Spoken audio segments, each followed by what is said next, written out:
Lord of the Gods LOTG. Prolog, awal mula. 1400 tahun yang lalu, dunia bambu surgawi. Sekte Sembilan Langit. Boom. Duar. Klang, klang, klang. Bang. Gemuruh. Suara-suara pertempuran bergema di sekte itu, menciptakan suasana mencekam yang menyelimuti seluruh sekte Sembilan Langit, dan menyebar ke seluruh planet bambu surgawi. Break, menyerahlah, ucap seorang di ranah dewa tertinggi. Dia adalah pemimpin dari kubu penyerang. Menyerah, bapakmu. Break, pemimpin besar sekte Sembilan Langit, yang juga berada di ranah dewa tertinggi, meraung keras. Break, apakah kamu tidak akan menyerah? Lihatlah, jika kamu terus seperti ini, sekte Sembilan Langitmu akan binasa. Zhongli, jangan berpura-pura bersikap baik seperti ini. Jika bukan karenamu, bagaimana sekteku jadi seperti ini? Sekte Sembilan Langit adalah salah satu dari 3 sekte besar di planet bambu surgawi. 2 sekte besar lainnya adalah sekte iblis surgawi yang dipimpin Zhongli dan sekte mawar beracun yang dipimpin Alessa. Awalnya, sekte Sembilan Langit adalah yang terkuat dari ketiga sekte ini. Sekte Sembilan Langit memiliki 1 orang di ranah dewa tertinggi puncak, yaitu Break, dan 8 wakil ketua yang berada di ranah dewa tertinggi tahap akhir. Sementara sekte iblis surgawi, hanya memiliki 1 orang di ranah dewa tertinggi puncak, yaitu Zhongli, dan 4 dewa tertinggi tahap akhir. Di sisi lain, sekte mawar beracun memiliki 1 orang di ranah dewa tertinggi puncak dan 2 orang di ranah dewa tertinggi tahap akhir. Sayangnya, sekte iblis surgawi dan sekte mawar beracun bekerja sama.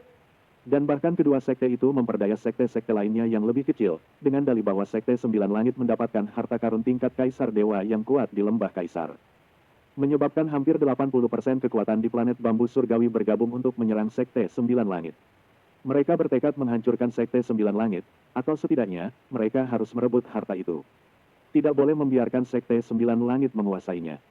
Jika tidak, sekte Sembilan Langit yang kuat akan menjadi lebih kuat dan mereka akan menjadi penguasa mutlak di planet bambu surgawi. Belum lagi, beberapa tetua dan murid sekte Sembilan Langit membelot. Para pembelot ini menaburkan racun mematikan dari sekte mawar beracun di sekte Sembilan Langit, menyebabkan Break dan banyak orang di sekte Sembilan Langit diracuni. Karena hal inilah, sekte Sembilan Langit menjadi seperti ini.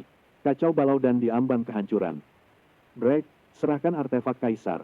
Alessa, yang telah mengalahkan beberapa wakil pemimpin sekte Sembilan Langit, berteriak dan menerkam ke arah Break. Tidak mungkin, bahkan jika aku mati, jangan harap bisa mendapatkan harta itu. Break meraung. Mengetahui dia terkena racun, sekte tidak akan bertahan lama dan kini ia harus menghadapi 2 orang di ranah yang sama dengannya. Dia pun membakar darah esensinya. Boom! Gemuruh. Pertempuran pun berlanjut dan berlarut-larut. Pertempuran ini telah berlangsung selama 2 bulan. Awalnya, sekte Sembilan Langit masih bisa mengimbangi serangan dari musuh. Tetapi, seiring berjalannya waktu, sekte Sembilan Langit perlahan ditekan. Bahkan 3 dari 8 wakil pemimpin telah tewas. Waktu berlalu hari demi hari, bulan demi bulan.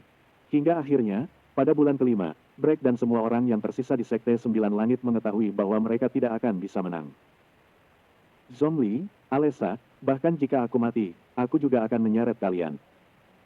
Semua murid sekte Sembilan Langit, dengarkan perintahku. Mereka menghancurkan sekte kita, membunuh saudara-saudari kita.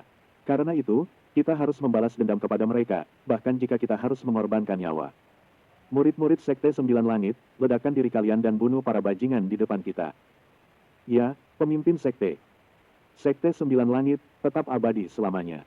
Lari, mendengar ucapan Break dan murid-muridnya, Zhongli dan Alessa terkejut dan berteriak. Namun, teriakan Zhongli dan Alessa terlambat. Murid-murid sekte Sembilan Langit yang masih hidup, termasuk Break, memfokuskan pandangan mereka ke arah musuh mereka. Kemudian para murid itu mengejar musuh yang melarikan diri dan meledakkan tubuh mereka. Boom! Duar! Kultivasi terendah dari murid sekte Sembilan Langit setidaknya yang paling lemah berada di ranah dewa dan iblis. Bisa dibayangkan seberapa mengerikan ledakan yang dihasilkan oleh ledakan diri mereka. Meskipun sebagian besar murid-murid sekte Sembilan Langit sudah mati, tetapi murid yang tersisa pun jumlahnya masih ribuan. Dengan ledakan mereka, planet bambu surgawi berguncang hebat seakan-akan dapat runtuh kapan saja. Sementara itu, Break akhirnya mengejar Zhongli dan Alessa. Haha, Zhongli, Alessa, terimalah kematian kalian. Orang gila. Bajingan. Gemuruh. Boom. Buar. Duar. Ledakan diri dari seorang dewa tertinggi puncak memperkuat guncangan di planet bambu surgawi. Orang-orang biasa yang tidak tahu mengira kiamat telah terjadi.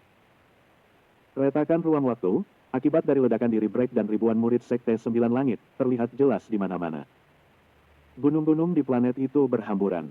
Air laut di planet itu tumpah ke daratan. Sungguh pemandangan yang mengerikan.